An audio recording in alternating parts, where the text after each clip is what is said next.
You've also talked about the importance of people being able to take independent action toward the same goal, and I think you referred to it as chaotic alignment, which I loved. Can you tell me a little bit about that?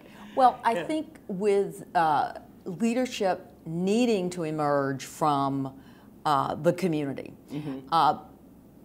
again, we've got to give up our hierarchical notions. I think we even have to give up some of our institutional notions that we're going to get everybody who wants to do a certain thing inside an institution, form a 501c3 or a business and go forward. I think what you're seeing is a lot of networking going on. And I think we have to begin to accept, and this is why storytelling becomes so important, powerful storytelling. Because if what you're doing is crafting a story about the end game, right, what the future looks like, then a lot of people can bring their own talent and their own energy and their own resources to making that vision happen.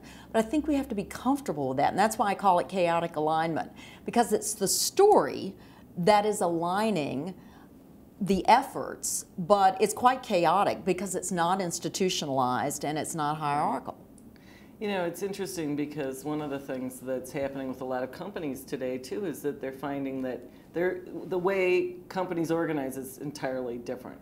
They outsource a lot. Yes. Their customers are their suppliers. Their competitors are their customers, and the boundaries have become so blurred that the whole power of a story in terms of that alignment matters as well.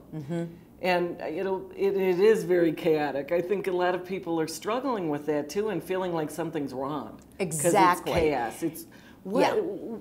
But why is it working? You're seeing it work in cities. Well, I think it's working because, frankly, there's no alternative.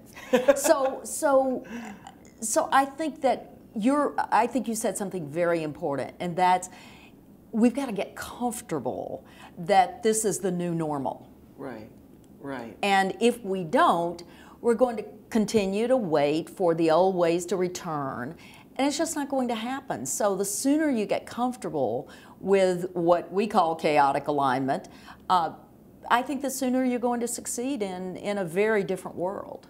And it seems that now more and more people need to learn how to influence instead of control. There's still such a concern about controlling everything. And that's hard. It's very difficult to control anything anymore, or whether we ever could. It was probably, more of an illusion anyway, but I know a lot of companies feel like we're no longer in control.